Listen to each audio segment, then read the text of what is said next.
Seek ye first the kingdom of God and His righteousness, and all these things shall be added unto you. Lahat po ng ating kakayanan na magaganda galing sa Diyos. Kaya dapat lang po na ibahagi natin ito sa higit na nangangailangan. All for His greatest honor and glory. Wala na pong iba.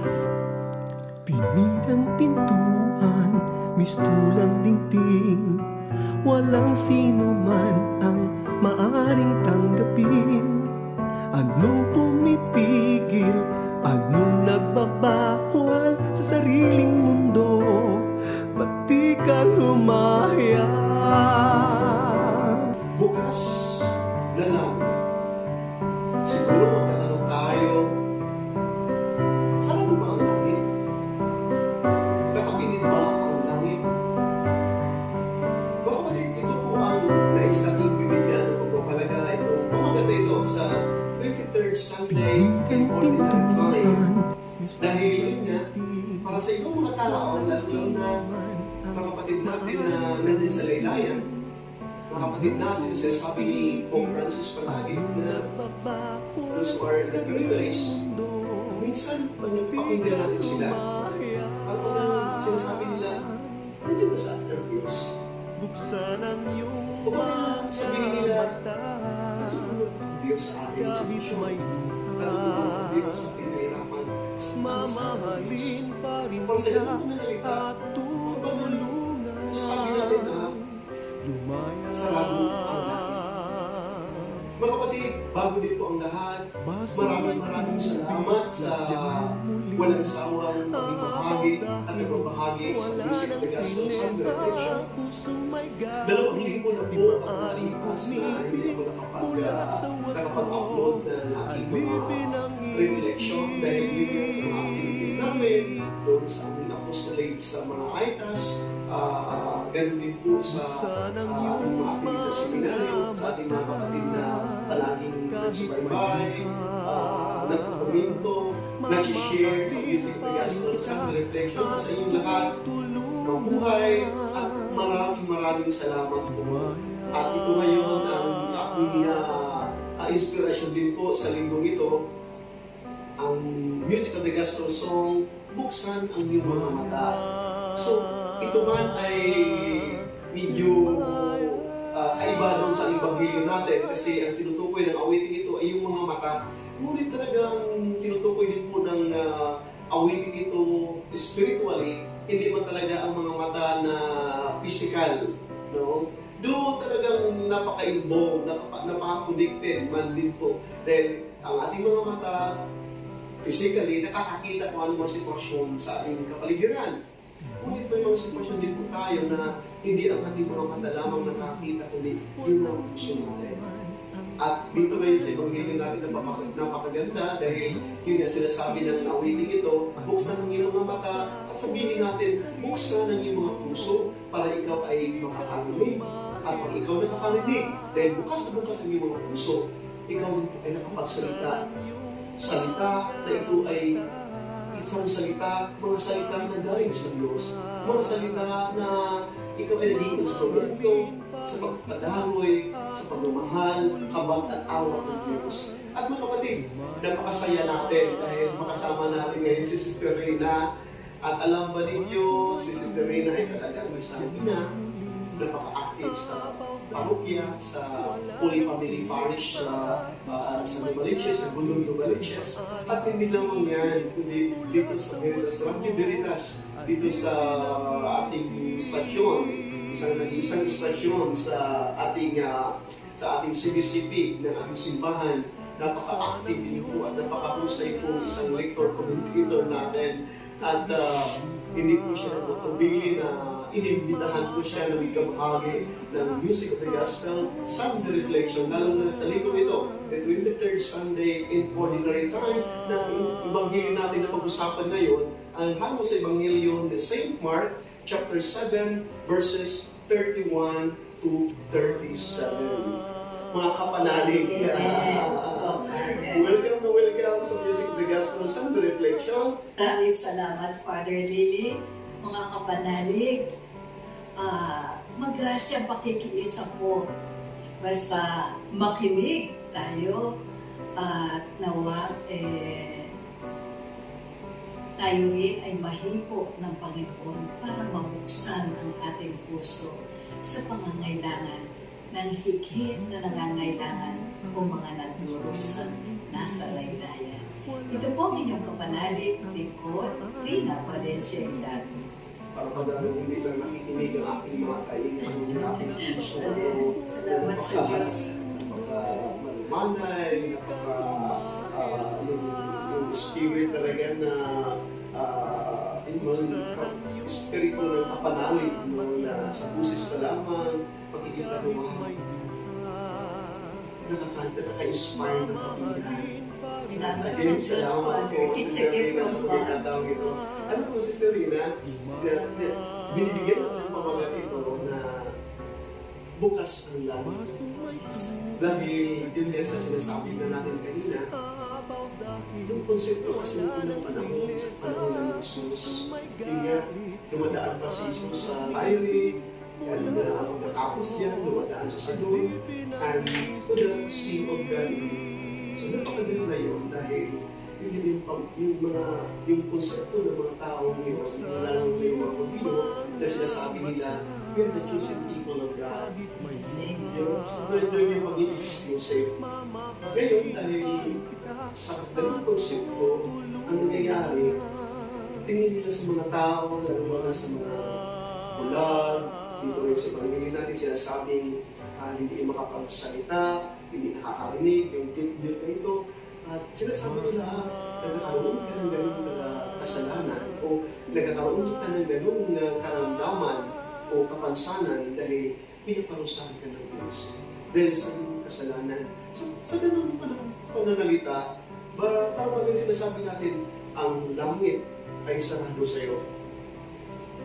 Dahil ikaw ay makasalanan, dahil ikaw ay bulag ngayon, o ikaw ay hindi makapagsalita at hindi nakakarinig, ang langit ay sarado sa iyo. Ano kaya, Sister Rina, sa ating mga kapatid na nandiyan sa laylayan, ano kaya ang naramdaman nila kung hindi sila pinapakinggan ng society? May mga kapatid tayo na delikado naman, may kaya naman sa buhay. May mga kapatid tayo na mga napaka-professional, ilang mga degrees na nakuha, na narating. Ngunit pagtititingnan natin, yung pakikinig sa mga mahina, yung tumitingin lamang sa kanila na hindi nila maunawaan, nakikita nila hindi na naunawaan ang sitwasyon ng ating mga kapatid. Sa halip na mapakinggan natin yung patuloy na korupsyon, patuloy na personal na mga agenda sa buhay. Father, palagay ko, ito rin po ay tipo ng Panginoon or the touchings of God through His Spirit para ang mga nagbubulag-bulagan, nagbibigay-bigihan sa pangangailangan ng kapwa ay mabuksan, magkaroon sila ng kamalayan para maramdaman din nila kung ano ang pangangailangan ng higit na nangangailangan lalo na yung mga mahihirap or kumbaga yung mga nagdurusa. Kaya yun na lang bilang mga lingkod na at tinawag ng Panginoon, Padre, lalo na kayo mga consecrated souls called by our Lord Jesus, yung pagiging halimbawa ninyo sa pagiging humble or yung mga salita na pinamumuhay ninyo, salita ng Diyos, yung pinag-reach ninyo, yun po ang nagbibigay buhay para sa mananampalataya nawa na mabuksan ang kanilang kalooban at maramdaman ang pangangailangan ng higit at hindi husgahan. Dahil ako personally, Father, inaano ko rin po eh. Yan, Paano kung ako siya? napakaganda yung sinasabi mo sa sarili. Dito mo talaga ipag-iyo natin yung sarili ito. At least doon sa sinasabi mo, mga kapatid natin, no, na kailangan ng mga kapatid natin na buksan nila yung puso nila, maglaman, no, makikita at makapagsalita sila sa mensahe ng abang at amang Amen. no? At naisip nibigyan ng mga paglalamang sa sarili. Ito din po palagi na yung kapilya natin sa mga kapatid sa Ilaya. Sinasabi nga nila minsan, ano ba itong pari nito? Ano ba itong minister na ito? Ano ba itong katekista nito? Ano ba ito komitero na yan? Nalilito malayo mo sa amin. Malayo mo sa mga tao. Di ba napakaano yun? Minsan kasi dahil niya, tabi-tabi naman sa ating mga naglilingkod. Naglilingkod tayo. Napakinggan natin ang salita ng Diyos. Nakapagsalita tayo sa salita ng Diyos. Ngunit yung puso natin ay sa Yun ba ito nakakalungkot, Father? makasama. And only God can open our heart. At Kaya, dapat talagang maki-coordinate din tayo. Di po ba? Lahat gustong ipuin ng Panginoon. Lahat gusto niya bigyan ng regalo. The gifts of the Holy Spirit para magamit natin sa community. Ngunit, kailangan naroon ang susi. Ano yun? Yung pananampalataya. yeah, yung pananampalataya ko talaga, Sister Rina. Ang napakaganda rin talaga ang ibang natin. No? Yes. Ang ibang kasi natin, ang sinasabi mo, ang Diyos ay bukas na bukas para sa ating lahat. Yung Espiritu na pinagkaloob niya sa atin, yan ang mapatunay yung gaano ang Diyos na binubuksan niya ang kanyang pagmamahal mapagkatawag sa ating lahat. Tayo lang ang nagbibigyan. Dahil binili tayo, hindi tayo nakapagsalita. Dahil ang isang taong physically, no, deep, mute, ang isang tao talaga, pag hindi siya nakapagsalita dahil hindi siya nakakarinig. Ang isang tao kasi pag hindi nakakarinig, nade-develop yung kanyang sense of speaking. Then, paano siya makapagsalita dahil hindi ba siya nakakarinig? No? Ngunit ay makikita din sa Evangelyo, spiritually, si Jesus ay naglalakbay. Kapag rin po sa doon, mula Cebu, Galilee. At doon, makikita natin na si Jesus ay naghanap sa mga tao na nandun sa Philippines. Hindi stagnant ang Diyos. Yes. Naglalakbay ang Diyos sa araw-araw ng buhay. Kung tayo naglalakbay sa araw-araw ng buhay, mapapakita ng Diyos sa atin na magagabay siya sa atin. Mula doon sa mga kapatid natin nandyan sa daylayan o sa sinasabi ko ang sister reference, ay hindi po natutulog ang Diyos. Naglalakbay po ang Diyos sa inyong araw-araw na buhay. Amen. At ang napakaganda din po, Sister Rina din po, nang nalalakbay si Jesus, na-encounter niya itong deep yun, o isang taong hindi nakakarinig at hindi nakakapagsalita. Ngunit itong tao ito, yung puso niya, nakikita ko dito, ay nakakarinig, nakakapagsalita. Nakikita niya kung gaano si Jesus nagbinisyon. Yes. Pihado, Father. Yeah. May faith siya May kasi faith siya. oo, hindi siya lalapit kung ano eh. Na hindi pala ibig sabihin na pag ikaw ay ulan, pag ikaw hindi nakapagsalita, pag ikaw ay hindi nakakarinig, wala kang pananampalataya. Na pag minsan na ang kanilang pananampalataya at sa magiging pa sa atin, Yeah. mas malalim pa sa atin. Di ba? Di ba yung taong ito na dahil sa kanyang pananampalataya, lumapit siya kay Jesus. Amen. Lumapit siya kay Jesus, hindi niya Jesus. Pagalingin siya. Hiniwalay siya ni Jesus. Yun ang pakaganda. Alam mo ang nakikita ko dito, yung personal na relation with Jesus. revelation ni Jesus, hindi lamang sa taong ito, hindi nakakarinig, hindi nakakasalita, kundi sa atin. Totoo po yun. Ako naniniwala rin po ako, Father, kasi maraming pagkakataon, nadarama ko, in silence, God speaks. At nasa sa atin na lang kung paano natin pakinggan at unawain ang salita ng Diyos sa pamamagitan ng pang-araw-araw na mga salita niya. The good news, ang mabuting balita, at may sa buhay ito. Hindi lang natin pinakikinggan. Sabi nga, faith without action is dead. Kaya kung naniniwala, nagtitiwala, tumaasa tayo sa Diyos. Kapag napakinggan po natin ang kanyang salita, magsumikap po tayo na tayo isabuhay natin mga mistikong katawan ni Kristo, tayo ang kikilos para sa mga nangangailangan at magtutusan. Isa pang naisang bigyan ng napakaganda yung sinasabi mo, Sister Reyna, na alam ko yung mga kapatid natin yung talaga bukas ang kanilang kalimutan sa masasabi nila. Nakakakita sila sa pagmamahal ng Diyos. Amen. Nakakarinig sila sa mga salita ng Diyos. At nakagalawa sila ayon sa kalimutan ng Diyos. At least bibigyan ng malaga ng history sa Ebanghelyo natin na inilamang yung unang bahagi ito na hinila ni Jesus, yung tao, yung Diyos ni Jesus, na personal silang nakipag-dialogue.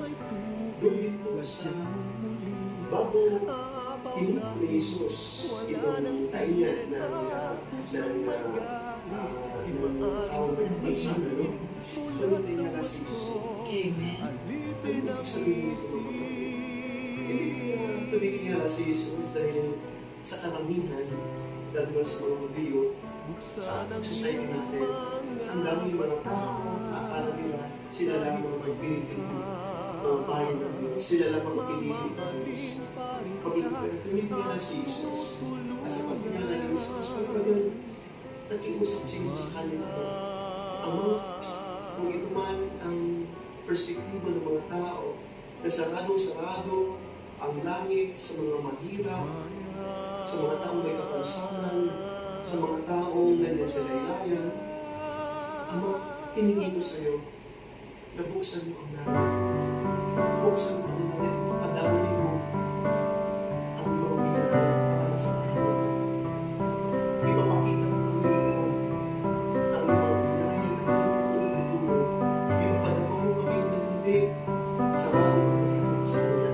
Bukas ang langit. Yes, Father. Nagsimula po ito June 5, 2021, kasagsagan ng COVID. Marami pong tumatawag sa inyong lingkod, kumakatok sa aming pintuan. At ang mama, nagdadialysis, sila magkakapatid na wala ng trabaho. At yun din po, isa sa mga elders natin, may cancer. Many refer pa. Mga, kumbaga, yung time na yun na nangawala ng trabaho, kahit konti, gusto nila makahingi, Father. Lahat po tayo, kumbaga, that time kami nasa bahay lang. Brother Rick, ang mga bata. Pero meron at meron talagang magagawa ang Panginoon. Kaya unang-una na po yung misa na sabi, mag-o-online na lang. Hindi po personal po ako pumupunta, Father, kahit ilan na kami nila, Father Wilmer. Opo. At that day, na narinig ko mula sa Ebanghelyo ni San Marcos, yung babae nagbalo na siya na lang ang ikabubuhay niya, inihulog pa niya sa kaban ng kayamanan, tinulong pa niya. Kaya from there, sabi ko, Panginoon, liwanagin niyo po ako. Ano po ang gagawin namin? Alam namin hindi sapat ang aming kakayanan para tumulong sa higit na nangangailangan. Alam mo, sister, Yun po. napaka-touch po ang sinasabi mo. Pero na kinupot mo yung isang babae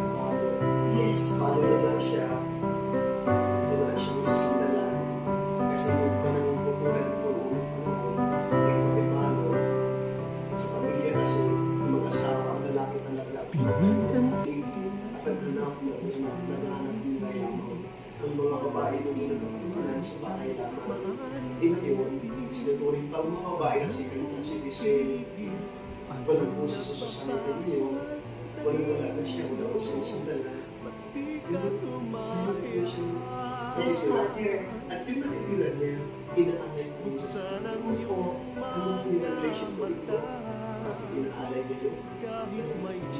Ang puso ay nakakain.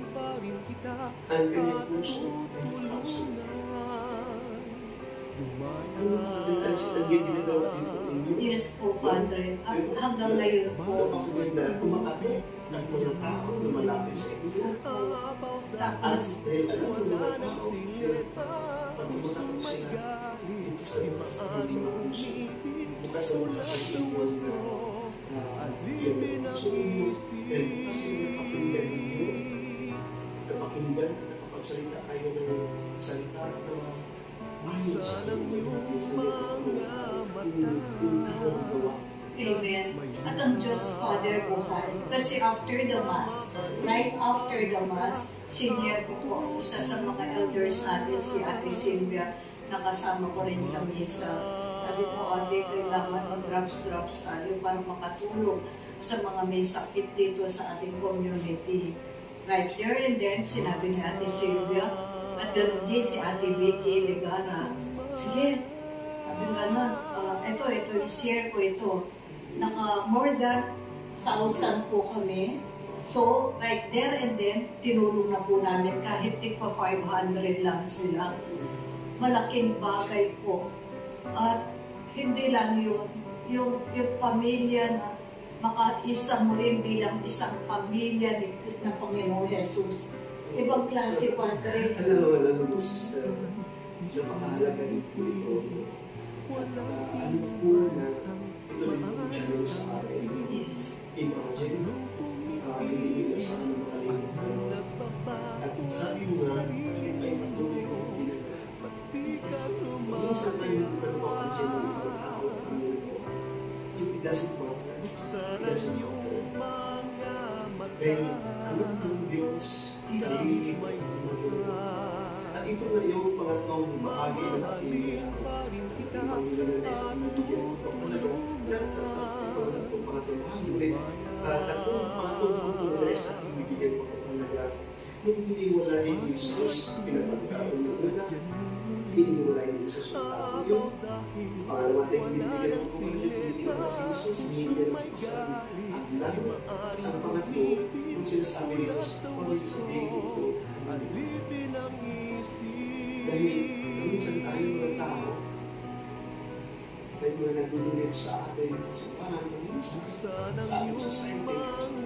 Minsan ating nalagay yung kanilang mga pangalan sa nagtatampo, hindi bumabalik sa simbahan. Nakakahiya kay Lord. O minsan nagagalit pa. Minsan sabi ni Jesus, itong taong ito may kapansanan, hindi makapagaya, hindi nakakarinig, hindi nakapagsalita. Kung ang kanyang puso ay nakakarinig, nakapagsalita. Hindi sila na mabuksan na kanyang puso, na makapagyan, nakakakinig, at nakapagsalita. Hayaan niyo sila. Ngunit kayo ay maging magandang halimbawa para sa kanila. Kasi ang sabihin ko yung Diyos, hindi po talaga ang Diyos na nagsasabi na okay, ito ako ang gumagawa dyan sa inyo. Alam natin na may mga kaloob kayo sa Diyos. Hindi sinasabi ng Diyos natin, bayaran niyo kung hindi sinasabi ng Diyos. Dahil ang totoong kapapahalo, ang totoong charity, ay hindi na talagang kapatid. Yung kapatihan na ginagawa natin, ay yun ay yung kapalit sa mga ginagawa natin. Ay yun tayo mag-appreciate. Yung kapatihan ng tao, tulungan sa tao, yun ay kapatid. Salamat po, Father Lily, mga kapanalig, mga kapatid. God, Abba Father is calling us to become one heart, one mind in Christ Jesus, helping one another, especially the suffering ones, the needy. Lahat po ng ating kakayanan na magaganda galing sa Diyos. Kaya dapat lang po na ibahagi natin ito sa higit na nangangailangan. All for His greatest honor and glory. Wala na pong iba. At bahala pong mag-supply talaga. Hindi po kayo mawawala mga kapatid, mga kapanalig. Dahil ang supplier natin ng kayamanan ito na binabahagi natin sa higit na nangangailangan, galing din sa Diyos. Wow, napakaganda. Alam mo, Sister, naunay din ko ito sa ating panawagan sa ating mga kapatid, yung Music of the Gospel song, buksan ang iyong mga mata. Kung tinutukoy dito talaga, spiritually, buksan ang iyong mga puso. Amen. Dahil sa pagbubukas ng ating mga puso, masakit ng paminsan. Dahil pagbubuksan natin yung mga puso natin, sinasantabi natin yung pride natin. Yes. Sinasantabi natin yung personal interest natin, yung personal agenda natin. Pag binubuksan natin yung puso, we let God to be the center of our lives. Naging simple ang Diyos. Pag naging simple ang Diyos sa iyong puso, yung mga pangailangan ng mga kapatid na sila ilayan, mga kapatid na nandiyan na sinasabi na sa Philippines, kahit hindi sila nagsasalita, pakinggan natin. At napakinggan natin ang pagsalita ng Panginoon. Ayon sa ating sumikat, hindi ayon sa ating kalooban. Yes, Father. Mga kapatid, mga panalig, magsubaybay din po kayo sa Veritas, Radio Veritas. Yes, mga kapanalig. Meron din po tayong programa dito every Wednesday and Friday, 7 to 8 p.m. Alay kay ng Maria, tungo kay Jesus. At saka, fiesta ngayon kay Maria. Is September 8, no? Yes, opo, ang mahal na Inang Maria. Kaya alam natin, buhay na buhay ang presensya ng Panginoong Diyos, the Holy Spirit, dahil siya po ang spouse ni Mama Mary. Wow. Amen. Amen. Amen. Happy birthday, Mama Mary. Happy birthday, Mother Mary, the Father, the Son, and the Holy Spirit. Amen. Amen. Buksan ang iyong mga mata kahit may luha. Mamahalin pa rin kita at tutulungan. Lumayo